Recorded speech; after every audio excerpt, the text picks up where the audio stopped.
So what I define as a forest flute is just anything that has been made out of a raw branch, meaning that there's nothing that's been sanded down. You can still kind of see the twists and the knots and everything in the branch.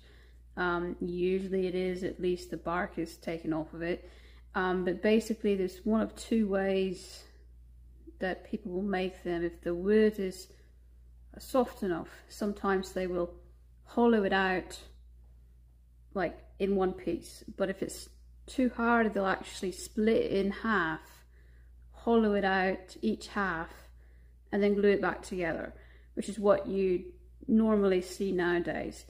The interesting thing is nowadays most of what's out there has a different mouthpiece on it than what I envision being. I mean, I guess they're both technically traditional, but what I remember is, and this is not a forest flute, this is just to show you the mouthpiece. What I remember is that, you know, that there's an actual pagan significance to the fact that the mouthpiece is within the circle, and it stays within the circle. There's an actual, you know, pagan significance to it staying inside the circle. You know, but I mean, it doesn't mean that the other one's wrong. Most definitely not. It's just a different kind. I'll show you one of my forest flutes real quickly, and its mouthpiece. Show you just how different the mouthpiece is on it. I don't know if you can put it where you can see it, but that's a lot different. You know, it's got, you know, a lot raised. It's raised on that end. It's difficult because of the lighting, but yeah. So you know, it's still technically, I guess, if you want to, it's still kind of a part of the circle, but it's raised. And that's just a different way of making it, honestly.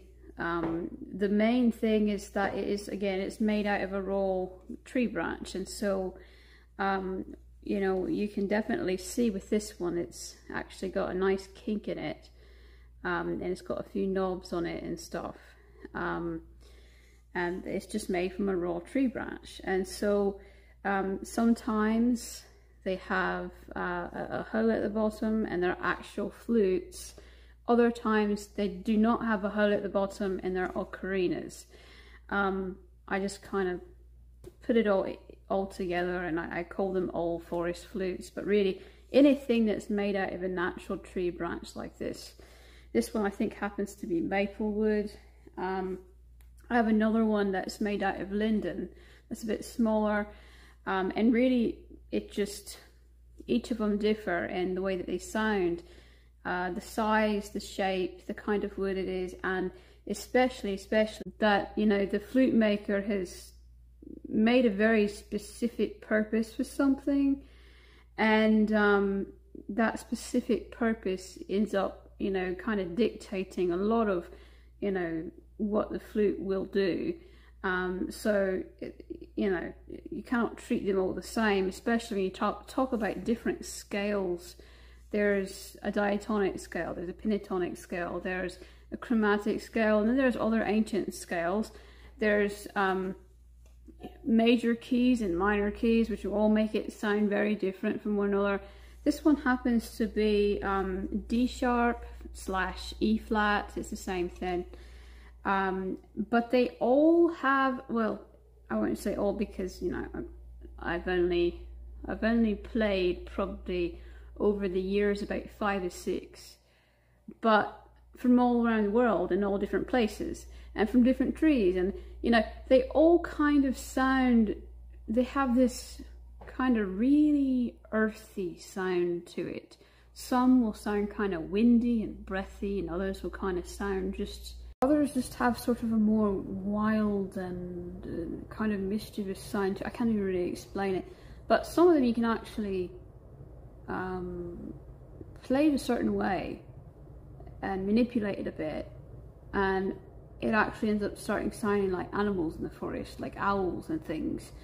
No matter what it always seems to have some aspect, you know, some, like you can literally hear the forest in it, you know, in one way or another. It has that wild sound to it. I can't really explain it. I'm going to play this one. So I can't play perfect just yet, but I can play well enough that you can kind of hear what it sounds like. I didn't pick this up but too long ago, so I'm still learning.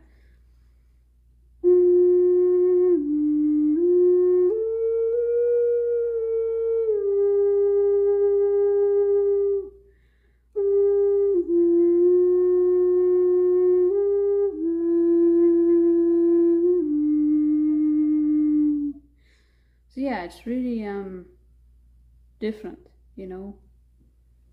Most definitely, you know, all have their own voice. Not one is going to be anything exactly like the other.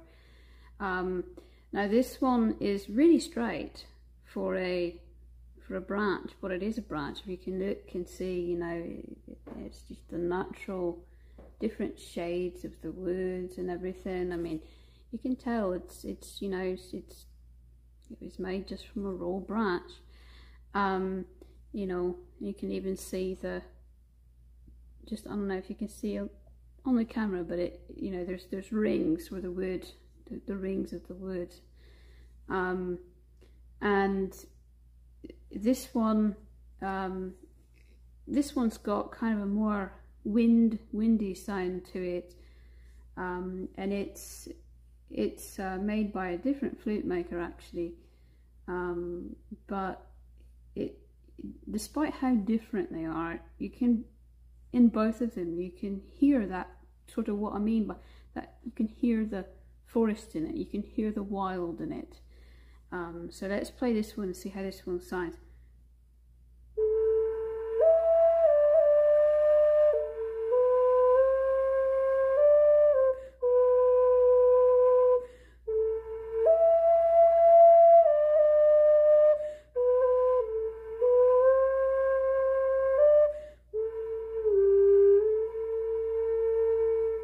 It's just, it's something about it that's mischievous and just different, you know. It's got an energy to it that not any other flute has.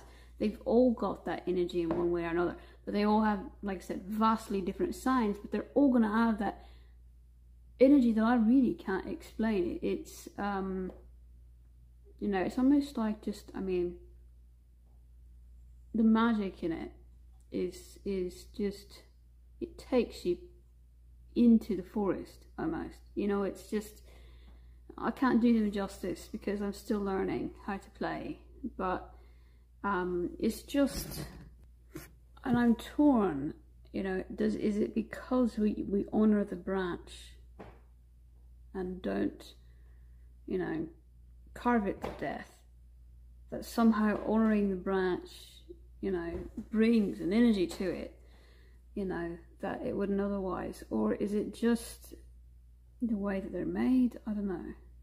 But you cannot deny that there is a unique magic in it that you can't find anywhere else. And no matter whether it's one that's designed for, you know, Asiatic music, Native American music, European music, it doesn't really matter.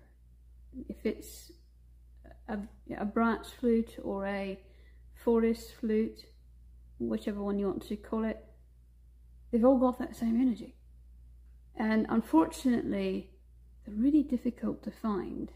Native American ones you can find a lot more readily, but the kinds that I was showing you, they're really difficult to find because there's only like a couple people at any given moment that may have one up for sale, like on the entire internet, you know. At least that is reputable, you know. That's a big reputable, because either some people are just cons, or it's even worse, in my opinion, when somebody has exceptionally disrespected the woods, the tree that it came from, and you can just feel that energy of malice in it. So there's one, and I won't name any names, but there's one that's actually quite large on Etsy, that you can just feel that malice in it, like their intent, not only for, you know, what they made, but for whoever it's going to, is very ill intent. So, you know, I had to wait years to come across the ones that I did, years to come across them. So I would say that if you spot one that speaks to you, that's pulling on you, that harmonizes with you, and it feels like it's calling to you, don't hesitate, because it'll be gone.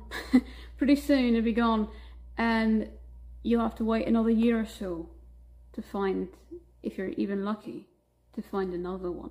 So but yeah, they're probably my favorite types of flutes, that's for sure.